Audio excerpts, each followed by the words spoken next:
organisatrice. Bienvenue Charlotte Philippe dans ces masterclass et merci à toi pour toute l'organisation et tout le travail nécessaire pour la mise en œuvre de ces masterclass hebdomadaires. Merci à Merci tous de beaucoup, Roland. votre merci à tous de votre fidélité, vous êtes incroyables. Pour la dernière masterclass de l'année, vous étiez très nombreux, vous étiez plus de 260 inscrits pour écouter Albert Moukébert. Albert Moukébert, c'est un docteur en neurosciences.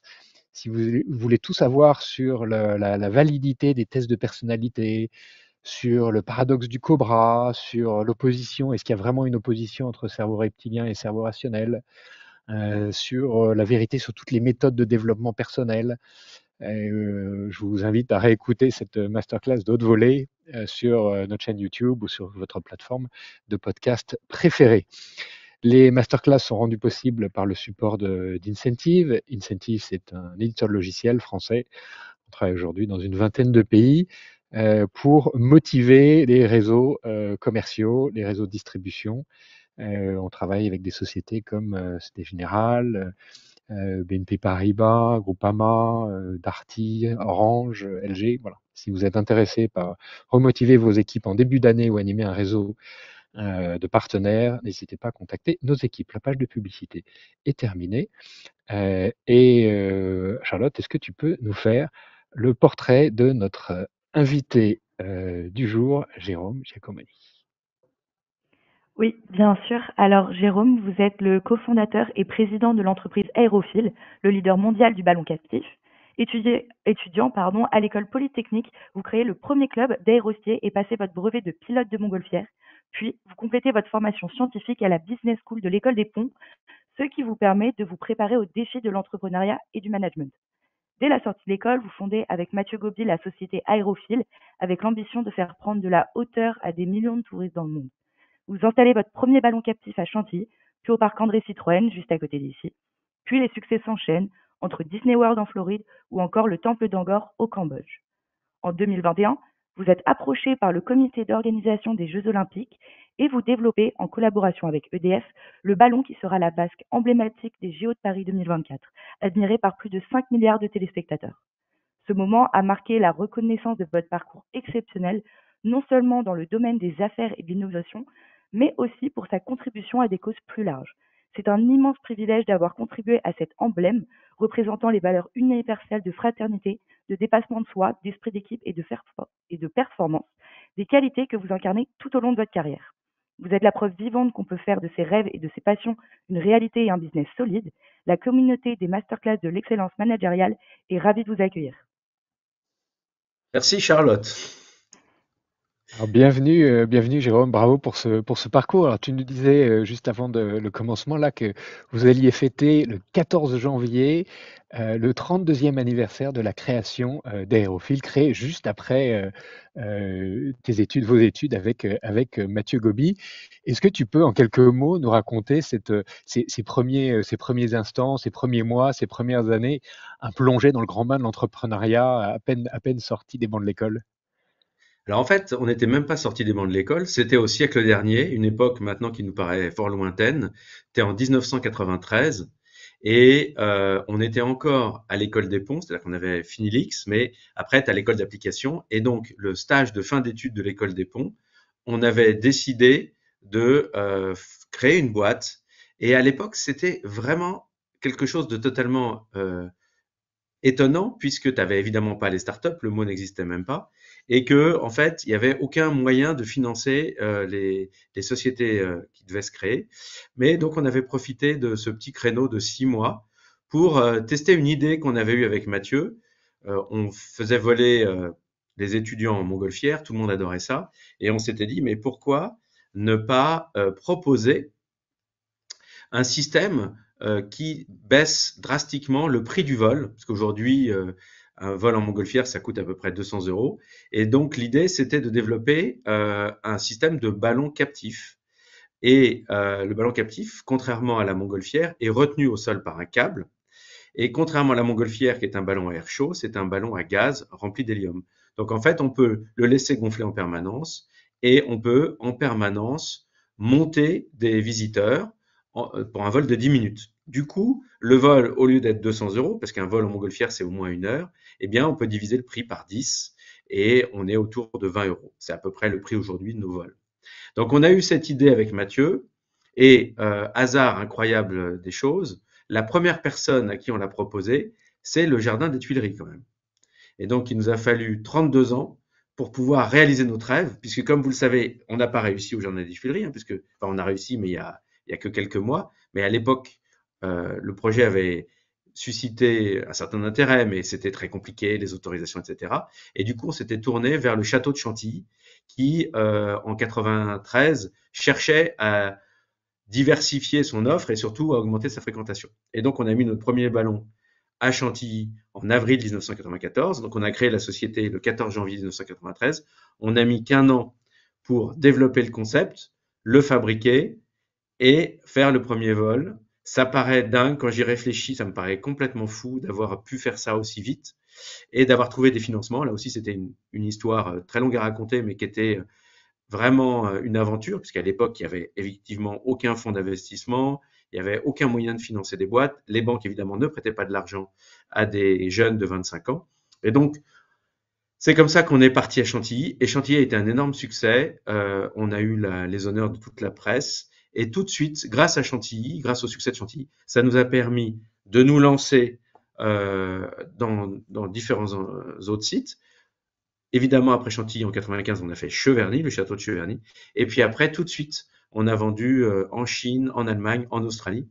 Et après, l'aventure est partie. On est devenu fabricant de ballons et on en a vendu depuis 120 dans 40 pays.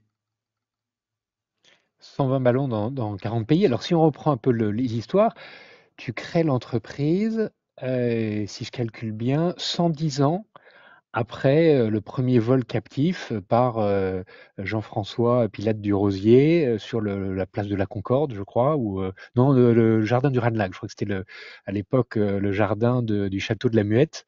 Il part du jardin du château de la Muette avec le marquis d'Arlande.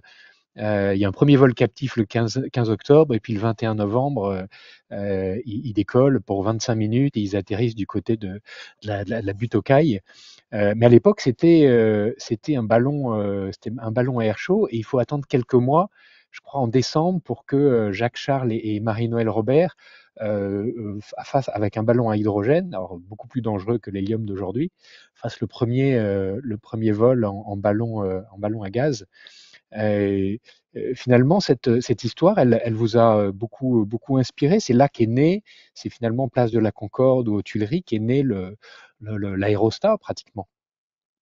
Alors, quelques précisions, c'est pas 110 mais 210. C'était le 210, 21 novembre 210. 1783 et c'est pas quelques mois, c'est 9 jours. C'est-à-dire que le premier vol a eu lieu au château de la Muette effectivement le 21 novembre 1783 devant Benjamin Franklin, devant toute une aéropage de scientifiques et en fait, Pilâtre de Rosier a essayé de griller la politesse au physicien Charles qui lui l'a fait le 1er décembre 1783 et à l'époque, c'était des gentlemen, puisque le physicien Charles a rendu, Pilate de Rosier est venu au décollage avec les frères Montgolfier et il a rendu hommage à Pilate de Rosier, aux frères de Montgolfier, d'avoir fait le premier vol.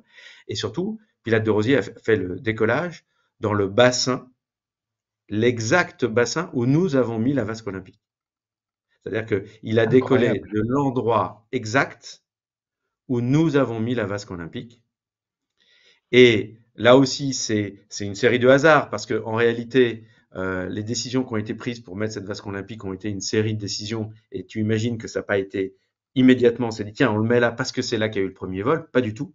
Et d'ailleurs, le fait qu'il y ait eu cette vasque olympique a permis à beaucoup de Français de redécouvrir cette histoire glorieuse de notre pays, qui est celle d'avoir fait en sorte que les premiers humains qui volent soient français et que ces deux vols ont eu lieu avec les deux technologies actuelles qui existent pour voler en plus léger clair, l'air chaud, donc les montgolfières, et les gaz plus légers clairs, donc à l'époque l'hydrogène et nous l'hélium.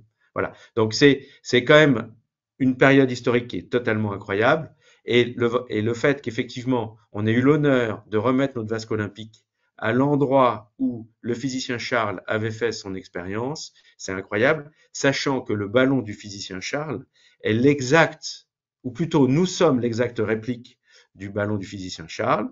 Nous avons un filet comme lui, nous avons une soupape comme lui, nous sommes remplis d'un gaz plus léger que l'air comme lui, et nous avons une nacelle comme lui. Donc en fait, le physicien Charles a tout inventé d'une façon incroyable, avec très peu de moyens, très peu de temps pour faire l'expérience, puisqu'il a fait lui-même le premier vol et qu'il ne revolera jamais plus. Mais pourtant, il est monté à plusieurs milliers de mètres d'altitude, 3000 mètres d'altitude, au-dessus de la région parisienne, pour vérifier il avait un manomètre, il avait un thermomètre pour vérifier que la température baissait, que la pression baissait. Il a fait des expériences scientifiques absolument fondamentales. Il s'est reposé et voilà, il a fait son expérience et il a été une gloire nationale. Il faut savoir que au décollage du ballon des Tuileries le 1er décembre 1783, il y avait 400 000 personnes, c'est-à-dire tous les habitants de Paris qui étaient venus voir parce qu'ils avaient entendu parler du premier vol de Pilate de Rosiers au château de la Muette, mais ce vol-là s'était fait de façon plus confidentielle parce qu'il n'y avait pas eu une publicité aussi forte que celle qu'il va y avoir pour le décollage du ballon des Tuileries. Alors c'est extraordinaire à une époque où on pensait que aller plus vite que le cheval pouvait avoir des impacts sur la santé. C'était tout le débat autour de le siècle suivant, autour de l'avènement de la voiture, du train. C'est extraordinaire qu'un homme seul se lance avec finalement aucune sécurité. Il pouvait s'envoler finalement très très très haut sans vraiment maîtriser. Comment est-ce que comme c'était vraiment les mêmes technologies avec une soupape, avec des petits sacs de sable qu'on lançait pour se redonner un peu d'air. Quels sont les rapports qu'on a de cette incroyable expérience? Ah bah, il a fait des récits que j'invite tous nos auditeurs à lire, qui sont juste incroyables. Aussi bien Pilate de Rosiers, qui a décollé avec le marquis d'Arlande, que le physicien Charles. Les récits de leur premier vol sont juste incroyables.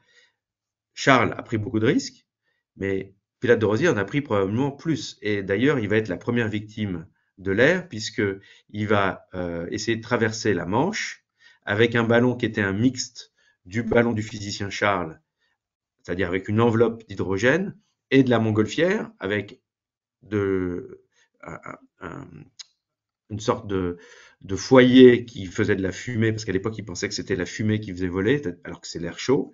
Évidemment, quand vous mettez des flamèches et de l'hydrogène, bah, il y a quand même peu de chances que vous en sortiez vivant, et c'est ce qui est arrivé à ce pauvre Pilâtre. Le ballon a pris feu et il est tombé, donc c'est la première victime de l'air. Mais toujours est-il que le premier vol raconté par Pilate de Rosiers, les flamèches, alors qu'il n'y avait pas d'hydrogène, mais il avait un énorme foyer central rempli de paille avec de la graisse pour faire le plus de fumée possible. Donc évidemment, ça a commencé à prendre feu sur le côté. Et donc, il va traverser la Seine. Et puis, ils vont se dire, bon, bah là, il faut quand même qu'on se pose. Et ils vont se poser à la butte aux Cailles dans le 13e, en toute sécurité. Donc, c'est le premier vol humain, qui est un moment historique. Et à l'époque, Benjamin Franklin, que tout le monde connaît, était à Paris parce que c'était l'ambassadeur, le premier ambassadeur des États-Unis en France pour signer la paix avec l'Angleterre, et il assiste à ce vol. Et il y a un Français qui lui dit mais à quoi ça sert tout ça? Ça sert évidemment à rien. Et Benjamin Franklin a cette phrase historique et géniale qui dit à quoi sert un nouveau-né? Voilà. Et donc à partir de là, va y avoir tout le développement de l'aérostation, puis tout le développement de l'aérostation. Je rappelle que c'est ceux qui arrivent à s'élever par un système de plus léger que l'air, et les aérodynes, c'est ceux qui volent grâce à la vitesse. D'accord? Donc l'aérostation, c'est les ballons, les dirigeables, et les aérodynes, c'est tout ce qui est aéronefs qu'on connaît plus, comme les avions, les hélicoptères, qui sans vitesse ne voleraient pas. Voilà, donc c'est une histoire extraordinaire, c'est une histoire française, et c'est vrai que cet événement des JO a été, j'ai envie de dire, presque par effraction ou enfin, ça s'est fait comme ça, sans que personne se rende vraiment compte que finalement ça rendait hommage 240 ans après, hein, puisque on a créé la boîte en 93, mais ça s'est arrivé en 2024, donc 241 ans après le premier volume de, de, de Pilate de Rosiers et du physicien Charles. Magnifique. Alors, cette cette longue tradition française, elle aboutit un jour à une rencontre. Est-ce que tu peux nous raconter les premiers contacts que tu as eus avec l'organisation des Jeux Olympiques? On a eu le grand plaisir de recevoir il y a quelques mois Laurent Michaud, qui est le directeur du village olympique et paralympique, qui nous a raconté son aventure extraordinaire, très sympa. Est-ce que tu peux nous raconter comment se sont établis les premiers contacts et comment vous avez été embarqué dans cette formidable aventure? Alors, en fait, l'histoire est là aussi totalement incroyable et montre que une série d'événements peuvent amener à quelque chose de vraiment fascinant. Donc, je vais même revenir plus en arrière parce que maintenant, nous connaissons toute l'histoire, comment on est arrivé à cette vasque olympique. Donc, dans un premier temps, en 2012, les équipes d'EDF cherchent à faire une flamme électrique. Ils le proposent au JO de Londres et le projet est refusé. Et puis arrivent les JO de Paris, et là, ils se disent, bon, bah là, c'est quand même l'occasion. Et ils vont travailler sur une flamme olympique. Vous voyez, la fameuse flamme qu'on a vue, le fameuse flamme relais qu'on voit partout et qui allait de ville en ville. Ils travaillent comme des fous, mais vraiment. Ils développent un système unique de flamme électrique que je dévoilerai plus tard, et ils vont le présenter à l'organisation du COJO, donc celle qui est basée à Paris, qui trouve ça très bien, et après ils vont le présenter au Comité international olympique, et là ils ont un accueil poli, mais la flamme réelle qui sort de cette flamme olympique semble plus importante que le discours de dire on va essayer d'enlever et de faire en sorte de décarboner la flamme olympique. Donc, grand désarroi, finalement, cette flamme électrique olympique est refusée par le CIO. Complètement parallèlement à ça, il y a un appel d'offres qui est fait pour dessiner la flamme olympique, le chaudron olympique et la vasque olympique. Alors, comme tous ceux qui nous suivent, avant d'avoir été plongé là-dedans, je ne faisais aucune différence entre ces trois éléments. Donc la flamme, c'est la torche que vous voyez se déplacer de ville en ville. Le chaudron, c'est ce qui est déplacé dans chaque ville-étape qu'on a vu notamment à Marseille. Et la vasque, c'est l'élément qui va porter définitivement la flamme et qui sera allumé tout au long des Jeux olympiques. L'appel d'offres est lancé pour dessiner ces différents éléments.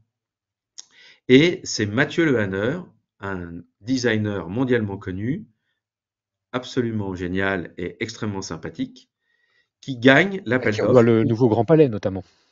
Et qui va gagner l'appel d'offres parce qu'il a une idée complètement géniale, c'est de dire il faut que la vasque soit visible de tous et donc il faut qu'elle soit en l'air. Savoir comment elle volera, personne n'en avait la moindre idée, mais cette idée plaît au comité olympique de Paris, comité organisateur de Paris. Il gagne l'appel d'offres, il va dessiner donc et la flamme, et le chaudron, et la vasque, et parallèlement à ça, EDF, qui était un peu dépité d'avoir perdu la flamme, dit bon bah on va faire une vasque avec une flamme électrique. Et ils bossent comme des fous pour dessiner, définir et inventer la flamme électrique. Et là où c'est génial, c'est que alors voilà, donc ça vous avez EDF, vous avez Mathieu Lehanner. Après, il faut faire voler l'ensemble. Pour faire voler l'ensemble, il n'y a pas 36 façons de le faire. À part le ballon, on va pas mettre un hélicoptère qui va voler en permanence, on va pas mettre un drone qui n'aura pas la capacité de porter ça. Donc, comme on a un ballon au Parc André Citroën et que tout le monde nous connaît à Paris, et comme les JO se passent à Paris, bah évidemment, un jour, on reçoit un coup de téléphone, en janvier 2023, qui nous dit, écoutez, on a un projet, peut-on en parler?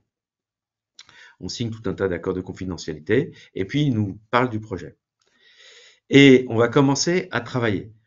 comme toujours, les artistes ont des idées et nous, on est un peu les marins-pêcheurs. C'est-à-dire que ça fait 30 ans qu'on envoie des ballons dans le ciel, donc on sait ce qu'est la mer, c'est-à-dire le ciel. On sait qu'on peut avoir des orages, avoir du vent, de la grêle, tout un tas d'événements. Donc, et on sait que les lois de la physique sont les lois de la physique et que même si on veut les tordre, eh ben ça ne marche pas. Donc on leur a dit, bah, attendez, il faut une certaine taille de ballon, il faut une certaine forme de ballon, etc. Et donc vous avez les artistes, les marins-pêcheurs qui commencent à discuter entre eux.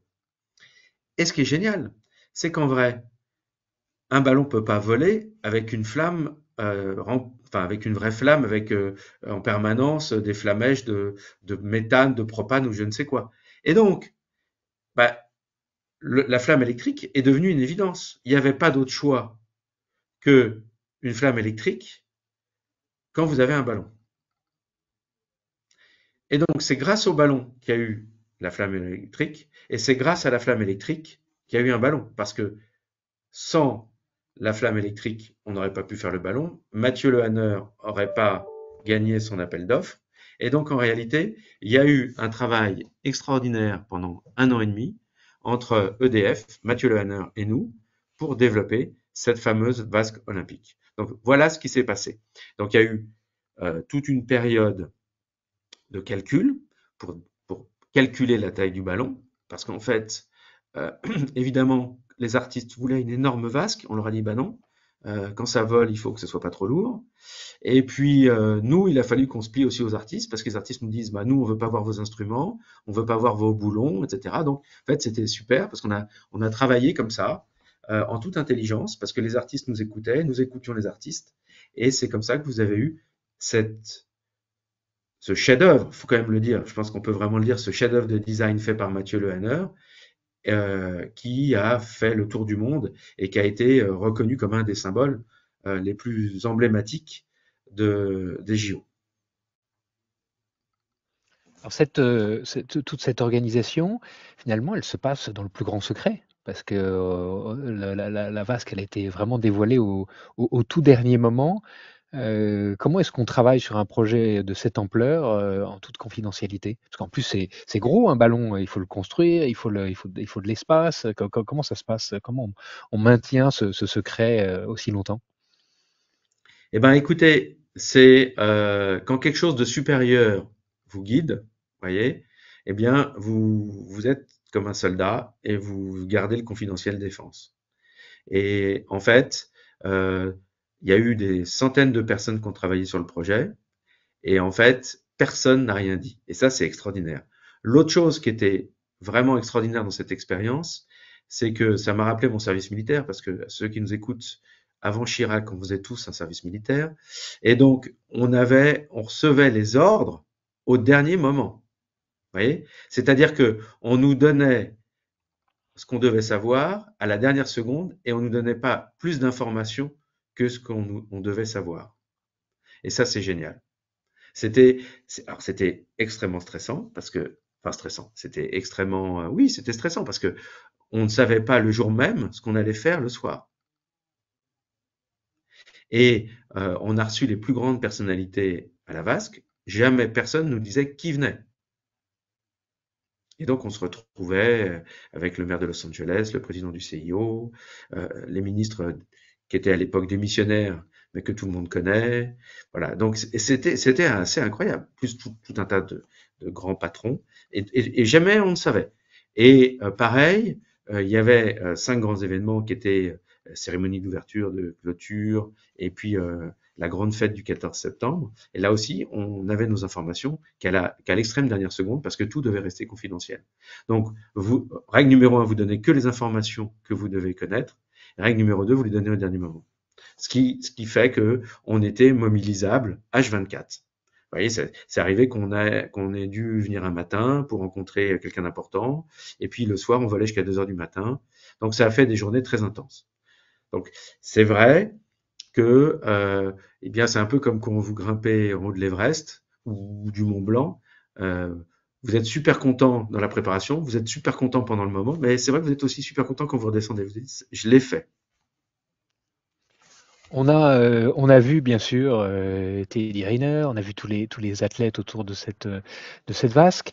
Vous restez dans l'ombre, on ne voit jamais. Comment est-ce qu'on pilote un projet aussi sensible, dans un endroit aussi visible et aussi peuplé, à distance? Comment ça se passe concrètement?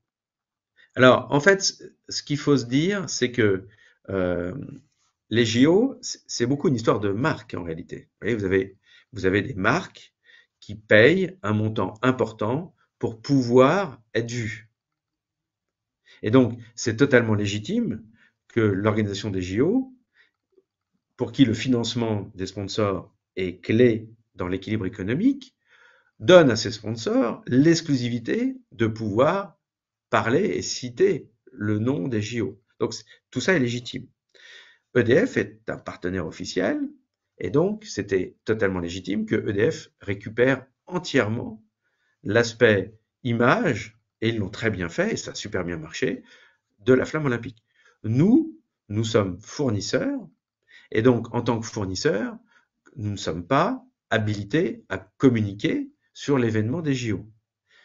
Évidemment, il y a une relative flexibilité. Typiquement, je peux en parler aujourd'hui, on en peut en parler un petit peu, mais on ne peut pas se réclamer d'être partenaire des JO et on ne l'est pas. On est sous-traitant, on est fournisseur, on a été payé pour cette prestation et donc on n'a pas à dire voilà, c'est nous, blabla. Donc c'est pour ça que il y a cette confidentialité.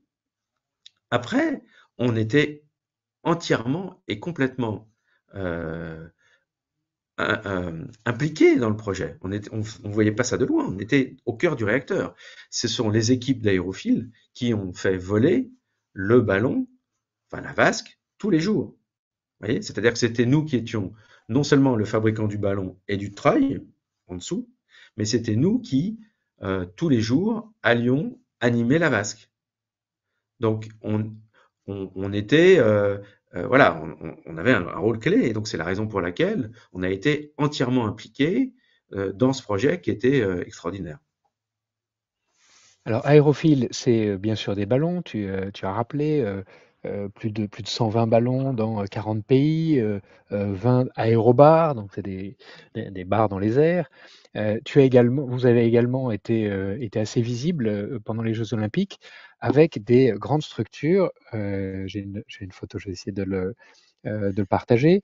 Avec avec des grandes structures qui filtrent l'air notamment dans le village olympique. On appelle des aérofiltres, je crois. Est-ce que tu peux nous en dire plus et quels sont vos projets d'innovation? Donc là, bien sûr, la vasque qu'on connaît tous. Et puis, ces grandes structures qui filtrent l'air Est-ce que tu peux nous en parler? Est-ce que tu peux nous parler de tes projets d'innovation pour Aérophile? Alors en fait, les JO pour nous ont été un événement absolument extraordinaire. On avait déjà mis un ballon aux JO de Rio en 2016, qui avait été élu meilleure attraction des JO de Rio, juste à côté du musée du lendemain. Là, c'était génial. Mais là, c'est vrai que le fait que ce soit à Paris a été une chance incroyable. Et, euh, et donc, en 2020, on a répondu à un appel d'offres de la Solideo. Donc la Solideo, c'est l'organisme qui avait pour mission de construire tous les équipements olympiques. Donc le village des athlètes, le village des journalistes, et puis différents stades, la piscine, etc. Alors je vais revenir un peu en arrière. Euh, nous nous sommes intéressés à la qualité de l'air à partir de 2008.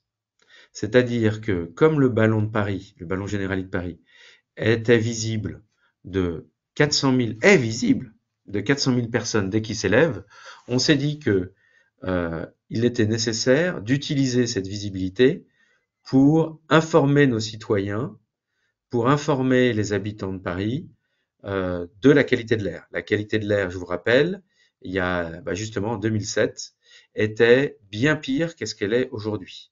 Depuis, il y a eu d'énormes efforts de la part de Madame Hidalgo et de la ville, que beaucoup ont contesté, mais les faits sont inattaquables.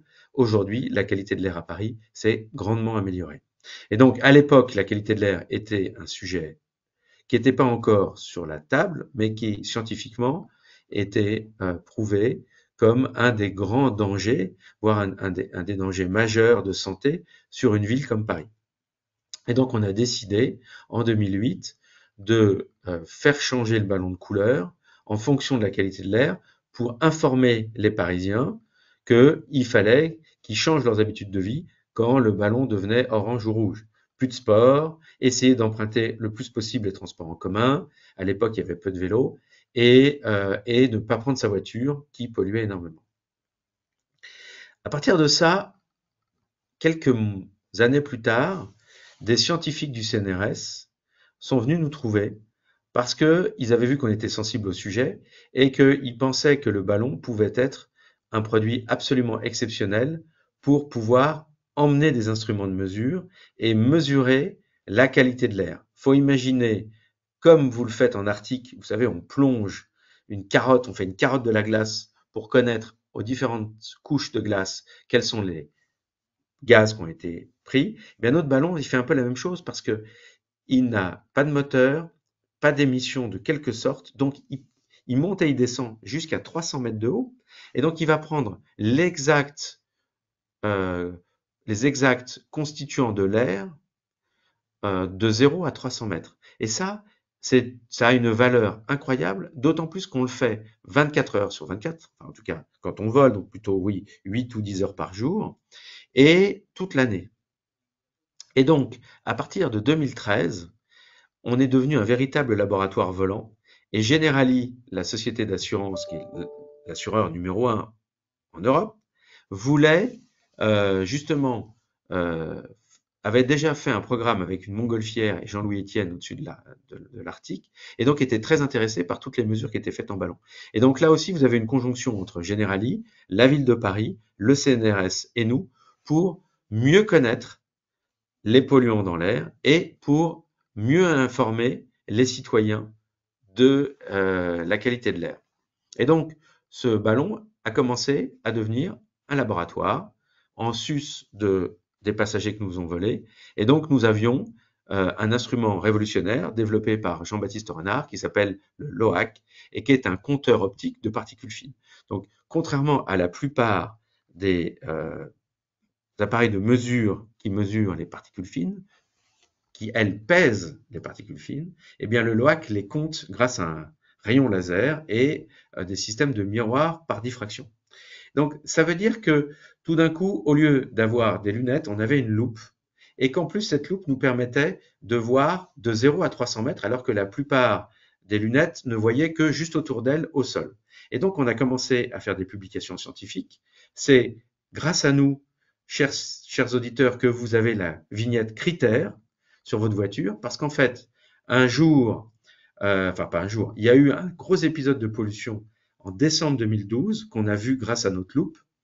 On a fait une publication scientifique, une conférence de presse, TF1, Le Monde, tous les médias ont repris en cœur le fait que quand vous étiez à Paris en décembre 2012, c'est comme si vous étiez dans une pièce de 20 mètres carrés avec 6 fumeurs.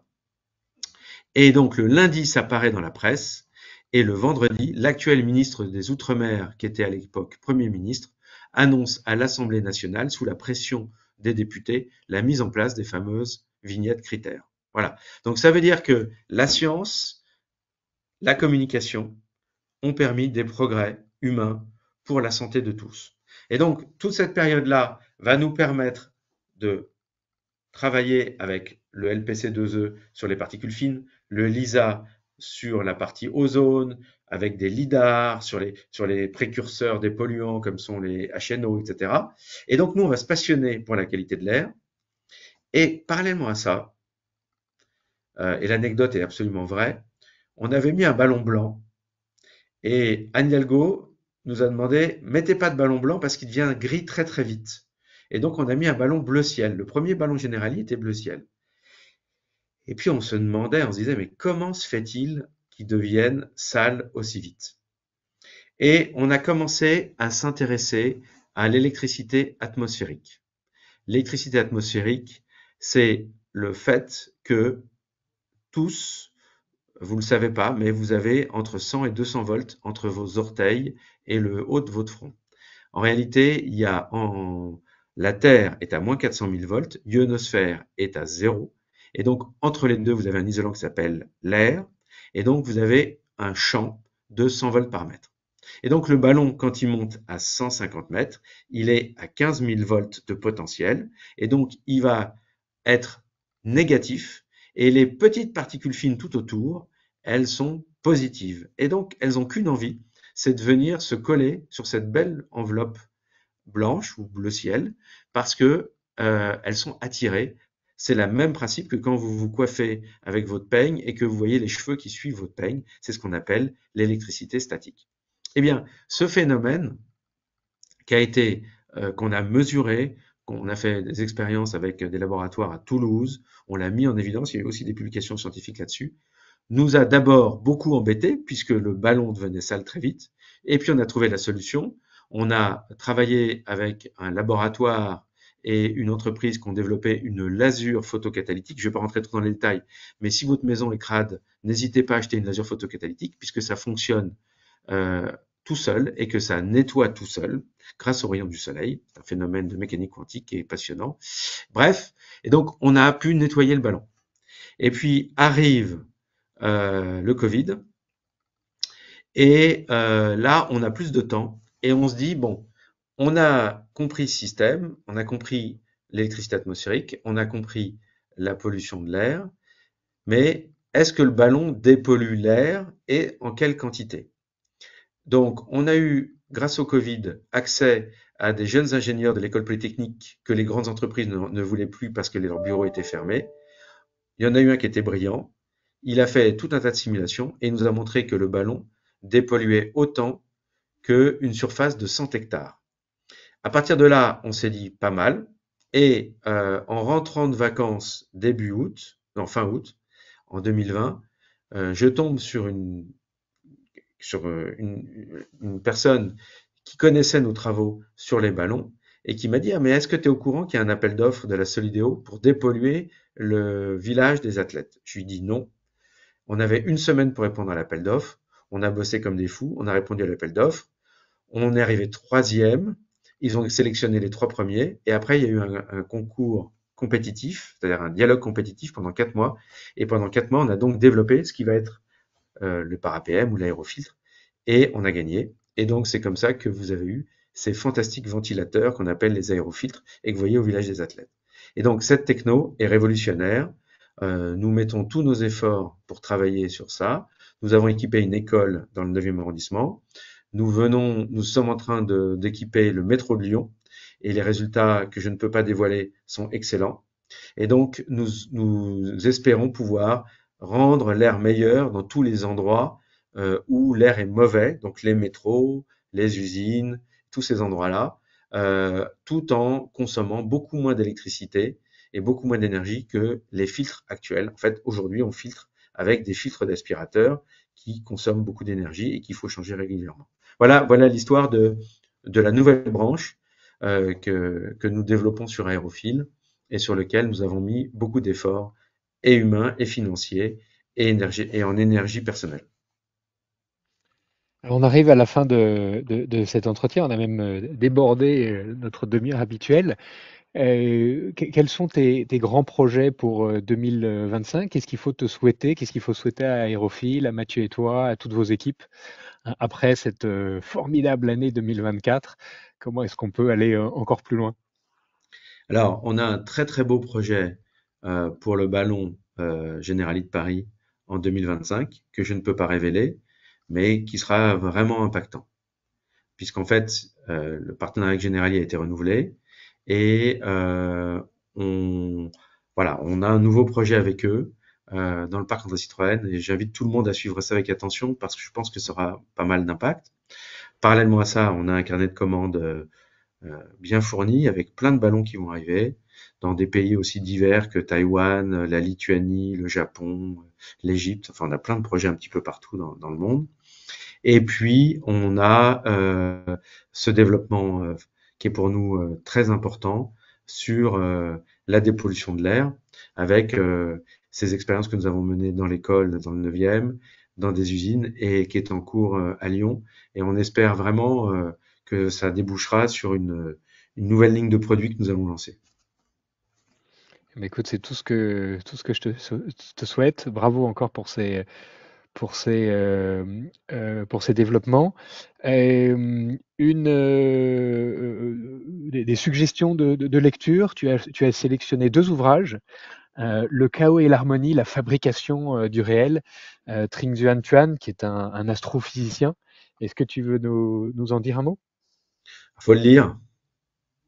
Il faut le lire absolument parce que c'est un livre extraordinaire qui montre la naissance de l'univers, la naissance de la Terre et le fait qu'en réalité, il y a des phases de chaos et des phases d'harmonie et que les phases de chaos sont nécessaires pour obtenir l'harmonie et que sans ces phases de chaos, il n'y aurait pas eu tout le développement qu'on a eu. Et donc, c'est un livre que j'ai lu il y a peut-être maintenant un petit bout de temps, mais qui m'a toujours fasciné. Euh, c'est le rapport au hasard, en fait. C'est le rapport au hasard, le rapport à la destinée. Donc, c'est un livre extraordinaire à lire et qui peut être lu par des gens qui ne sont pas scientifiques, mais qui permettent de comprendre beaucoup de choses sur la, le monde et sa création. Le monde remet en question la vision newtonienne, déterministe et introduit cette notion de hasard et puis cette notion d'harmonie. Et puis deuxième livre, le recueil d'essais biographiques d'Antoine Saint-Exupéry, Terre des Hommes. Alors j'ai pas pu m'empêcher d'aller en préparant cet entretien retrouver mon exemplaire de Terre des Hommes dans ma bibliothèque. Et je vais vous lire 4 lignes parce qu'elles sont tout à fait touchantes. C'est une des nouvelles, enfin un des essais qui s'appelle Le désert, je crois, où il raconte son accident dans le désert, où il est sauvé par un bédouin. Alors je vous lis ces quelques lignes. Euh, Quant à toi qui nous sauves, bédouin de Libye, tu t'effaceras cependant à jamais de ma mémoire, je ne me souviendrai jamais de ton visage. Tu es l'homme avec un grand H, et tu m'apparais avec le visage de tous les hommes à la fois. Tu ne nous as jamais dévisagés, et déjà tu nous as reconnus. Tu es le frère bien-aimé, et à mon tour je te reconnaîtrai dans tous les hommes. Voilà, une belle leçon d'humanité. Merci de l'avoir sélectionné. Et peut-être là, une phrase qui t'inspire, je crois aussi de Saint-Exupéry. Oui, en fait, si tu veux, on n'a pas parlé, mais avec Mathieu, on a créé le Parc du Petit Prince en Alsace. Donc, je suis pas totalement objectif quand je cite Saint-Exupéry. Je suis évidemment un énorme fan. Et donc, il a une phrase que j'adore. Il a dit, quant à l'avenir, il ne s'agit pas de le prévoir, mais de le rendre possible. Donc, on sait ce qui va nous arriver là dans les quelques jours qui viennent. Ça va pas être facile. À l'inverse, on sait très bien que notre pays a d'énormes lacunes, on les connaît, et à la fois on voit que dans ce chaos, on a eu cette harmonie des JO. Donc voilà, tout est possible. Donc il faut se battre. Il n'y a pas d'autre choix, et il faut continuer sur sa route et suivre ses étoiles, sa bonne étoile, on dirait. Voilà. Et je te souhaite d'être, comme le disait Benjamin, un nouveau-né. Et à nous de nous poser la question, à quoi sert un nouveau-né et et de trouver notre mission. Un immense merci d'avoir partagé cette formidable aventure avec nous. Si tu as encore quelques minutes, on sera ravis de prendre une ou deux questions des auditeurs. On a largement débordé. Charlotte, est-ce qu'on a des questions de nos éditeurs pour poser à Jérôme? Oui, tout à fait. Alors, on a une première question de Juliette qui voudrait savoir, enfin connaître les conseils que vous donneriez à d'autres entrepreneurs cherchant à développer une entreprise sur des marchés niches.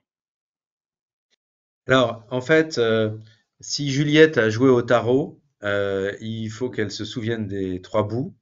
Donc, au tarot, c'est un jeu où il y a trois cartes qui sont fondamentales. Donc, le 21, donc c'est l'idée. L'excuse, c'est le carnet d'adresse, c'est-à-dire la connaissance du marché. Et le petit, c'est l'argent. C'est celui qu'on peut se faire prendre facilement. Donc, moi, ce que je donnerais comme conseil, c'est d'essayer de prendre, c'est-à-dire de se lancer dans l'aventure entrepreneuriale, si on a un, voire deux bouts. Voilà. Si on n'a aucun des bouts, faut pas faire.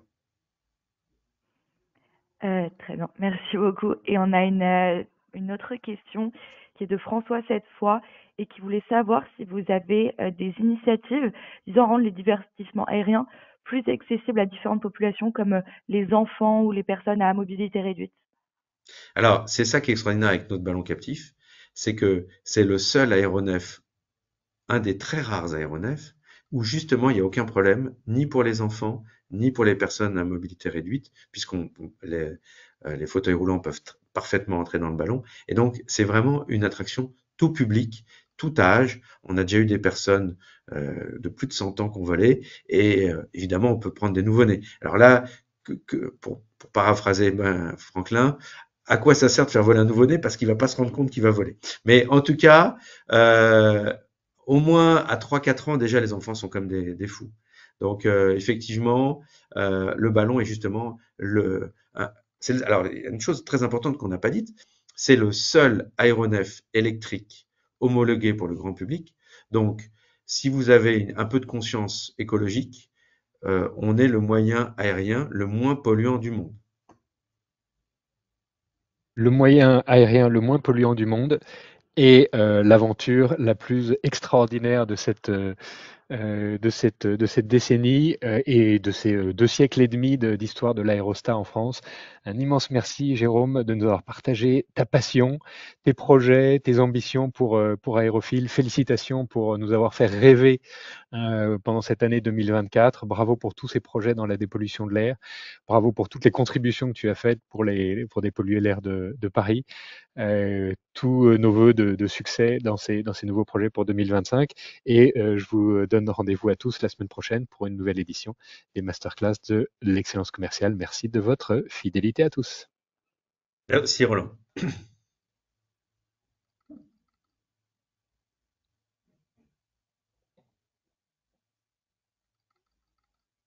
On est bon? Je crois qu'on est bon. Oui, c'est tout bon. Je viens d'arrêter l'enregistrement, désolée. Bon bah génial. Je crois que la session est toujours en cours, non? Bon, bah, écoute, je